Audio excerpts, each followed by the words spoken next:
फिर जो एजेंसी सर्वे करती हैं, जो एजेंसी सैंपल करते हैं, पता नहीं सैंपल कलेक्शन क्या था। जैसे यूपी का उदाहरण है, तो उनके एग्जिट पोल में और उनके अपने सर्वे में तो 2 ही तो जीत रहे थे, कि एक भी नहीं जीत रहे थे हम? नहीं, एक भी नहीं जीत रहे थे। अगर सही तरह से उनकी सुना जाए तो बीजेपी पूरी हरा रही थी, हमें 0 कर रही थी। याद कीजिए, आप याद कीजिए। और फिर क्या हुआ, उनको कितना बुरे हारे। और सच्चाई में कह रहा हूं, जिला अधिकारी उस समय का फर्काबाद का बेईमानी नहीं करता, बेईमान जिला अधिकारी था वो।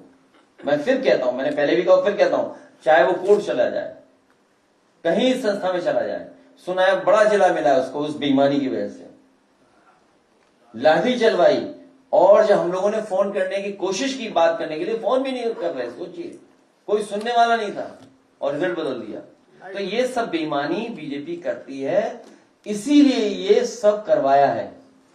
2022 के चुनाव में बीजेपी के नेता सेंट्रल फोर्स लेकर के कन्नौज में जहां काउंटिंग हो रही थी वहां घुस गए थे और रिजल्ट बदल दिया। आप सेंट्रल फोर्स से कैसे लड़ लोगे, बताओ? आप मुझे बताओ, कैसे लड़ लोगे? कोई लड़ सकता है फोर्स से? कोई लड़ सकता है सरकार से? तो ये जो एग्जिट पोल है, डिमोरलाइज करने के लिए है कि निराश हो जाए वर्कर। इसलिए हम लोगों ने कहा निराश नहीं होना है, मजबूती से खड़े रहो। इनकी चंडीगढ़ वाली चोरी सबने पकड़ी है, और सीसीटीवी और तमाम चैनलों पे और तमाम कैमरों पे इनकी चोरी लगातार पकड़ी जाती है।